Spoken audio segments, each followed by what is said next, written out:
As we know, love comes in many different forms. Now, I don't know about you, but during this pandemic, some of the time I have been thinking about food. My favorite restaurants, my favorite meals, places I'm just dying to go back to again to eat.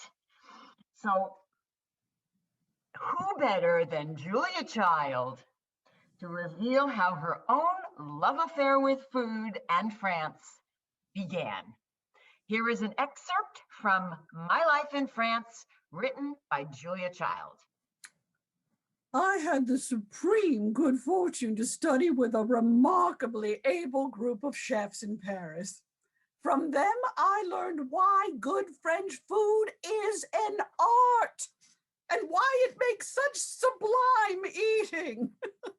This careful approach, it will result in a magnificent burst of flavor, a thoroughly satisfying meal, perhaps even a life-changing experience.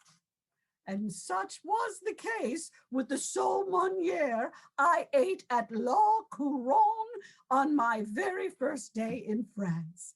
It was an epiphany.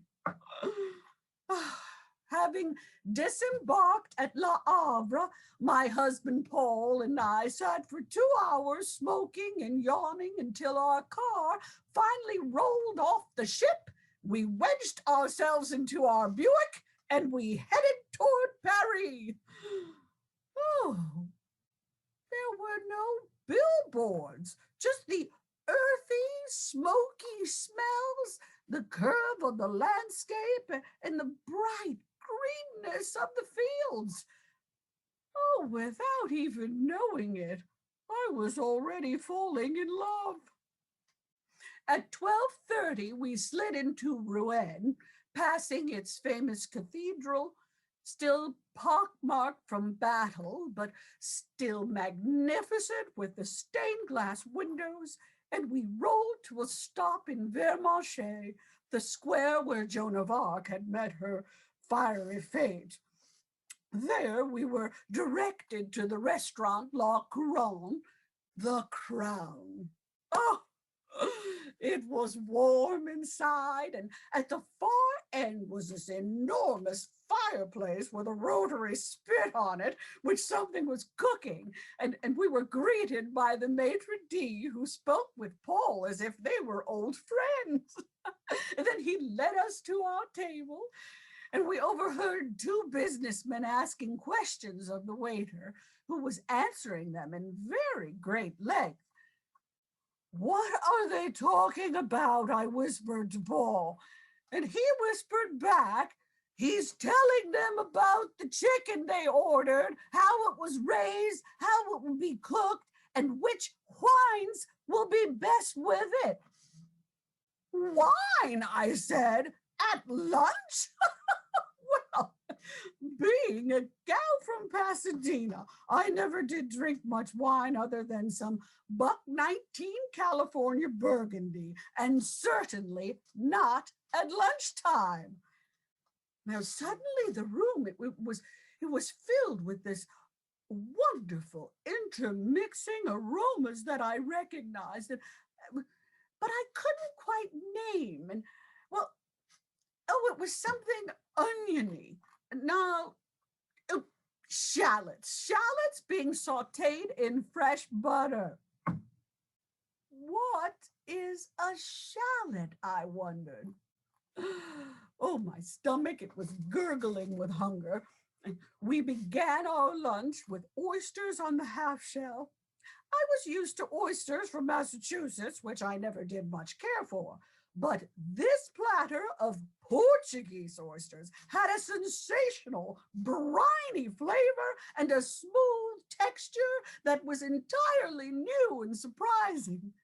They were served with little rounds of pain de seigle, a pale rye bread with a spread of unsalted butter. Oh, I discovered that, as with wine, the French have special regions that produce individually flavored butters. Well, beurre de is a fine, light table butter, and that's the one that we used to spread deliciously on our rounds. Mm, mm. Now, after consulting the waiter, Paul decided to order for us the sole meunière. It arrived whole, large, flat Dover sole, perfectly browned in a sputtering butter sauce with a sprinkling of chopped parsley on the top. Oh, the waiter carefully placed the platter in front of us, and he stepped back and he said, "Bon appetit!" Oh, I closed my eyes and inhaled. Oh, I took that forkful of fish to my mouth and took a bite, and the flesh of that sole was so delicate with a light but distinctive taste of the ocean that blended marvelously with the brown butter. Oh, it was a morsel of perfection. Oh. Well, back home for fish, we had broiled mackerel on Friday dinner and a poached salmon on the 4th of July and a pan trout when we went camping in the Sierras. But that day at La Couronne, I had a dining experience of a higher order. Along with our meal, we happily downed a whole crisp white wine from the Loire Valley. Another revelation. Oh, next came the salade vert. It was laced with a lightly acidic vinaigrette. Oh, just so wonderful. Oh, and I tasted my first real baguette. Oh, it was crisp, with a crown crust giving way to a slightly chewier, rather loosely textured, pale yellow interior with a faint reminder of the yeast and wheat.